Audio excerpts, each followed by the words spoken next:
Hey everyone, welcome back to Chem Story. Today we're going to take a closer look at one small part of the alcohol molecule, the OH group. It might seem simple, but it actually plays a huge role in how alcohols behave. And by the end of this lesson, you'll see exactly why it's so important in alcohol chemistry. Alright, let's jump in and see what makes this group so special. So what makes the OH group so special? Well, for starters, the hydrogen is attached to a highly electronegative oxygen atom. And that oxygen pulls electron density away, which leaves the hydrogen slightly positive. That's what allows it to act as an acid. It can give up that proton. But that's only half the story. The oxygen also has lone pairs, and that means it can donate electrons, acting as a base. So overall, alcohols are amphoteric. In other words, they can behave as either an acid or a base, depending on the conditions. Pretty versatile, right? Let's look at what happens when an alcohol acts as a base. Say it reacts with a strong acid, like HBr. This kind of situation comes up a lot in reactions like substitution or elimination. So here's what's going on. The lone pair on the oxygen grabs a proton, and that's classic base behavior. It's accepting a proton. Once that happens, the OH group becomes an oxonium ion, basically the OH group with an extra proton attached. And that change makes it a much better leaving group, which is super useful in all kinds of reactions. So when alcohols act as bases, they're not just passive. They actually help trigger important steps in the mechanism. Now let's flip things around. We just saw that alcohols can act as bases, but they can also act as acids. In this case, the alcohol gives up a proton, specifically the hydrogen from the OH group. When that happens, what's left behind is something called an alkoxide. And alkoxides are strong bases, sometimes even strong nucleophiles, depending on their structure. But here's where it gets interesting. If the alkoxide is bulky, like tert butoxide, it has trouble getting close enough to attack a carbon center. So instead of acting as a nucleophile, it mainly behaves as a base, pulling off protons instead of doing direct attacks. That's all because of steric hindrance. There's just not enough space to get in there. So how acidic are alcohols, really? Well, most of them are considered weak acids, but they're actually a little more acidic than water. Common alcohols like ethanol, isopropanol, and tert-butanol usually have pKa values between 16 and 18.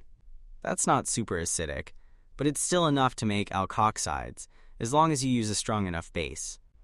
If you want to pull off that proton and form an alkoxide, you'll need something like sodium hydride, sodium amide, or maybe even a Grignard reagent. So under the right conditions, these mild acids can give you highly reactive conjugate bases, and those can be really useful in organic reactions. Now let's talk about what actually affects the acidity of alcohols. One of the biggest factors is something called the inductive effect. Let me show you what that means. Take regular ethanol. It has a pKa of about 16. Now compare that to 2,2,2-trifluoroethanol. In that molecule, the methyl group at the end of the chain has been swapped out for a CF3 group. Those fluorine atoms are super electronegative, so they pull electron density away from the OH group, and that makes it easier for the OH to give up its proton. That's why the trifluoro version has a much lower pKa, around 12.4. So here's the takeaway.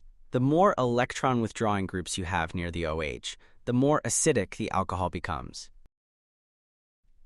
Next, let's talk about how hybridization affects the acidity of alcohols. Take a look at these two compounds, propagyl alcohol and allyl alcohol. At first, they seem pretty similar. Both have an OH group on a 3-carbon chain. And at the end of that chain, there's a multiple bond, a triple bond in propagyl alcohol and a double bond in allyl alcohol. In propagyl alcohol, that carbon is sp hybridized. In allyl alcohol, it's sp2 hybridized. Now remember, the more s character an orbital has, the closer it pulls electrons toward the nucleus. And when you form an alkoxide, that helps stabilize the negative charge on the conjugate base. So overall, the structure of propagyl alcohol makes the resulting alkoxide more stable, and that's why it's more acidic. Its pKa is about 13.6 compared to 15.5 for allyl alcohol. Another thing that affects acidity is the polarizability of the atom that's bonded to the hydrogen. Let's compare two simple compounds, ethanol and S-thiol. They look pretty similar at first. But there's one key difference. In ethanol, the OH group contains oxygen. In acethyl, it's sulfur instead. Now, sulfur is a bigger atom, and it's more polarizable than oxygen. That means it can spread out or stabilize the negative charge better when the proton leaves. And that makes acethyl more acidic. That's why acethyl has a pKa of around 10.6, way lower than ethanol's 16. So yeah, when it comes to acidity, both the size and polarizability of the atom really matter. Now here's one of the most powerful effects, resonance. Let's compare ethanol and phenol. Both have an OH group, but in phenol, that OH is directly attached to a benzene ring. When phenol loses a proton, the negative charge on the oxygen doesn't just sit there. It can actually spread into the aromatic ring through resonance. And that kind of delocalization gives the conjugate base a lot more stability. That's why phenol is way more acidic than ethanol. Its pKa is about 9.9 compared to 16 for ethanol. So anytime resonance is in play, especially with aromatic systems, you can expect the acidity to go up significantly. Now let's take a closer look at what happens in solution, in the aqueous phase. In water, the acidity of an alcohol really depends on how stable its conjugate base is.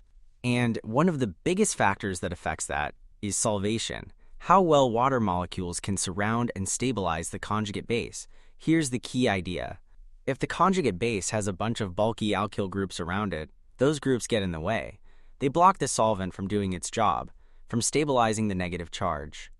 That means poorer solvation, less stability, and a stronger base. And if the conjugate base is stronger, that makes the original alcohol a weaker acid. So overall, the more alkyl groups you've got, the less acidic the alcohol becomes. Let's make this idea a little easier to picture. On the left, we've got the methoxide ion. It's small and not very bulky, so water molecules can easily surround it. That makes it well solvated and fairly stable. Now on the right, we have the terbutoxide ion. All those methyl groups around the oxygen create a lot of crowding. That bulk makes it harder for water molecules to get in and stabilize the negative charge, so the terbutoxide ion ends up being less solvated and less stable. That's why terbutanol has a much higher pKa, around 18, compared to methanol, which is around 15.5. So once again, steric hindrance really does make a big difference. Here's a nice summary of what we've been talking about.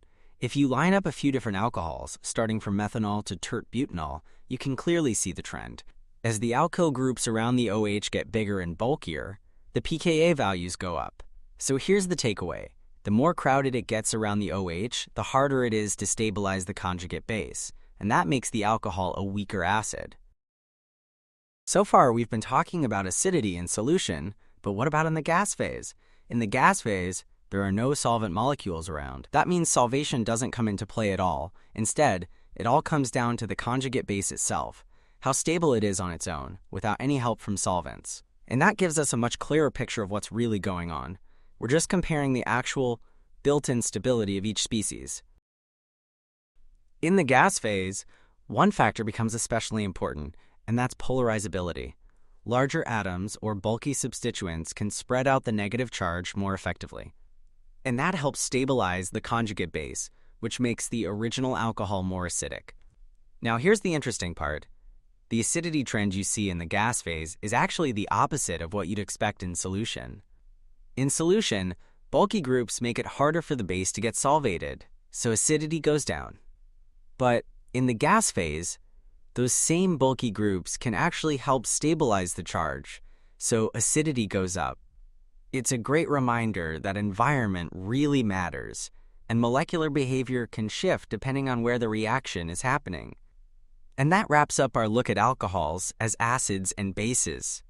We talked about how the OH group can act both as a proton donor and a proton acceptor, how alkoxides form, and how different structural features like electronegativity, resonance, steric hindrance, and hybridization affect acidity, whether you're in solution or in the gas phase. Thanks for watching, and as always, I'll see you in the next Chem Story lesson.